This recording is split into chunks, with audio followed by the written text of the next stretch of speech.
जय हिंद। आप सभी का फिर से बहुत बहुत स्वागत है हमारे इस चैनल में। तो आज हम समझते हैं फसल चक्र के बारे में, ये होता क्या है।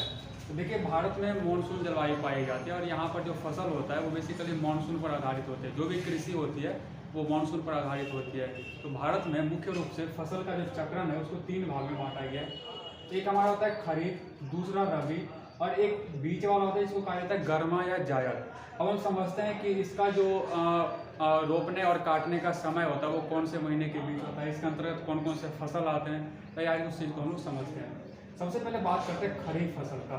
तो खरीफ का ये जो फसल है वो जून और जुलाई महीने में इसकी रोपाई स्टार्ट होती है, यानी इसका जो बोने का समय है वो जून और जुलाई महीने है और ये फसल तैयार हो जाती है अक्टूबर नवंबर के महीने में। अब आपको अंदाजा हो गया होगा कि इसके अंतर्गत कौन कौन से फसल आएंगे।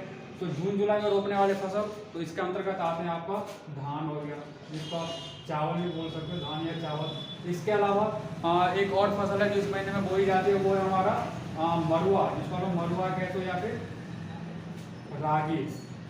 ये हमारा हो गया खरीफ फसल की श्रेणी में। अब बात करते हैं रबी फसल, वैसा फसल जो अक्टूबर या नवंबर महीने में बोई जाती है और जिसका तैयार होने का टाइम है मार्च और अप्रैल। ऐसे फसल को रबी फसल की श्रेणी में रखी जाती है। और आपको पता होगा इसके अंतर्गत कौन कौन से फसल आते हैं। तो अक्टूबर नवंबर में बोने वाली बेसिकली फसल होती है जो गेहूं, दलहन, तिलहन।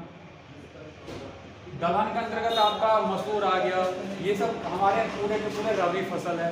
तिलहन, सरसों, तीसी, अलसी, ये सब तिलहन फसल रबी के अंतर्गत आते हैं। आप खरीफ और रबी को समझ गए होंगे। अब हम समझते हैं गर्मा या जायद, ये क्या होता है। तो देखिए, जून और जुलाई और अक्टूबर नवंबर, यानी ये रेडी हो रहा है अक्टूबर नवंबर में और ये इसकी बुआई हो रही है अक्टूबर नवंबर में। लेकिन आप यहाँ पर देख रहे होंगे कि अप्रैल मई के बीच में यहाँ 1-2 महीने का गैप है। तो वैसा फसल जो रबी और खरीफ के बीच में कम समय अंतराल के लिए उगाया जाता है उसको कहा जाता है गर्मा या जायद फसल। जैसे एग्जाम्पल में आप ले लीजिए मूंग को।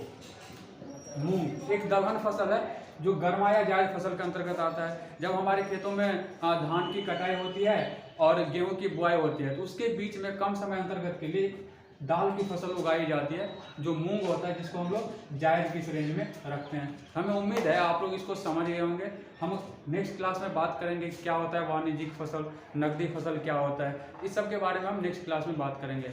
मिलते हैं नेक्स्ट वीडियो में, तब तक